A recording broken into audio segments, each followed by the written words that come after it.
ரொம்ப சந்தோஷம்ப்பா.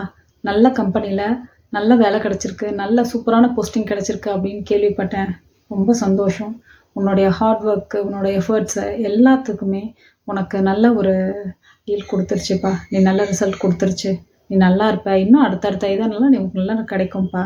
ரொம்ப சந்தோஷம். எப்படி நீங்க அடுத்தவங்களுடைய சக்ஸஸ, அச்சீவ்மெண்ட்ட நீங்க மனசார பாராட்டி, அது பின்னாடி இருக்க எஃபோர்ட்ஸ ரெகக்னைஸ் பண்ணி பேசுனீங்கன்னா, நம்ம சப்கான்ஷியஸ் அத எப்படி எடுத்துக்கும் தெரியுமா? இவருக்கு இது வந்து ரொம்ப பிடிச்சிருக்கு. சக்ஸஸ் ரொம்ப பிடிச்சிருக்கு. இவருக்கு அந்த அச்சீவ்மெண்ட்ஸ் வந்து ரொம்ப பிடிச்சிருக்கு. அதனால எல்லாமே நல்லபடியா நடக்கும் அப்படின்னு இவர் நம்புறாரு. பாசிட்டிவா தான் நினைக்கிறாரு அப்படின்ட்டு அத ஆர்ஐஎஸ் ஃபில்டரா எடுத்துட்டு, நமக்கான ஆப்பர்ச்சுனிட்டீஸ கண்ல காட்ட ஆரம்பிப்போங்க. ஏன்னா ஆர்ஐஎஸ் வந்து ஒரு ஃபில்டர் இல்லையா? அதோட வேலை நம்ம என்ன முடிவு பண்றோமோ, அத ஃபில்டரா யூஸ் பண்ணி அது சம்மந்தமான விஷயங்கள நம்ம கண்ணு முன்னாடி காட்டுறது தான். சும்மா எதனா அப்படியே நியூஸ் பேப்பர்ல பார்த்துட்டு இருப்போம். அது ஒரு சின்ன இதுல வந்து கட்டத்துக்குள்ள எதனா நமக்கு ரிலவென்ட்டா இருந்திருக்கும். அத நம்ம வந்து சரி என்னடா நம்ம நினைச்சது இங்க இருக்கே இப்படின்னு தான் ட்ரை பண்ணி பார்ப்போம். சக்சஸ் ஆயிடும். சும்மா அப்படியே ஸ்க்ரோல் பண்ணிட்டே போயிட்டு இருந்திருப்போம். ஒரு ஆட் வந்து நமக்கு வந்திருக்கும். ரிலவென்ட்டா இருந்திருக்கும். என்னடா இது இப்படி நம்ம இத தானே தேடிட்டு இருந்தோம். அப்படின்ட்டு சட்டுன்னு அத நம்ம வந்து நமக்கு அது கிளிக் ஆயிடுங்க. அது நம்ம லைஃப வேற லெவல்ல மாத்திரும். இது எப்போன்னா, அடுத்தவங்களுக்கு நடக்கிறத நமக்கு நடக்கிற மாரி சந்தோஷப்படுறப்ப, அப்ரிஷியேட் பண்றப்ப. இதுவே இந்த கம்பெனில அவங்களுக்கு வேலை கிடைச்சிருக்கு.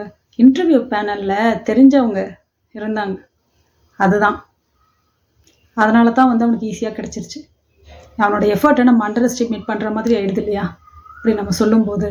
அப்போ அடுத்தவங்க சக்ஸஸ நம்ம வந்து குறைச்சு மதிப்பிடுறது, அதுக்கான அவங்க முயற்சிகள அண்டர் எஸ்டிமேட் பண்றது, இந்த மாரி விஷயங்கள்லாம் அவங்க அப்பா வந்து பெரிய ஆஃபீசரு. அவர ரெக்கமெண்டேஷன்ல அது கிடைச்சிருச்சு.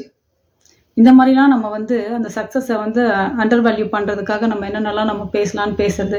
இதெல்லாம் என்ன பண்ணும் அப்டின்னா, நம்ம சப்கான்ஷியஸ் மைண்ட்ல ஓஹோ! நமக்கும் வந்து ரெக்கமெண்டேஷன் இருந்தா தான் வேலை கிடைக்கும்.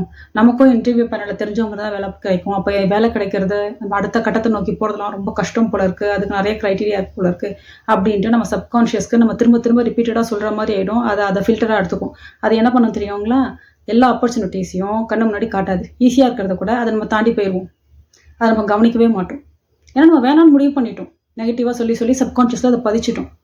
இத எப்படி நம்ம வெளிய வர்றது? இத நம்ம குழந்தைங்களுக்கு எப்படி சின்னதுலேருந்தே கொண்டு வந்து நல்ல விஷயங்கள நம்ம சொல்லி தர்றது, அடுத்தவங்க சக்ஸஸ் அப்ரிஷியேட் பண்ண எப்படி சொல்றது, அதனால அவங்க வாழ்க்கையில நல்ல விஷயங்கள எப்படி ஈர்க்கிறதுன்றதுக்கான ஒரு டீட்டெயில்ட் வீடியோ குடுத்துருக்கேங்க. அது சம்மந்தமான லிங்க்க கமெண்ட்ல பின் பண்ணியிருக்கேன். பாருங்க.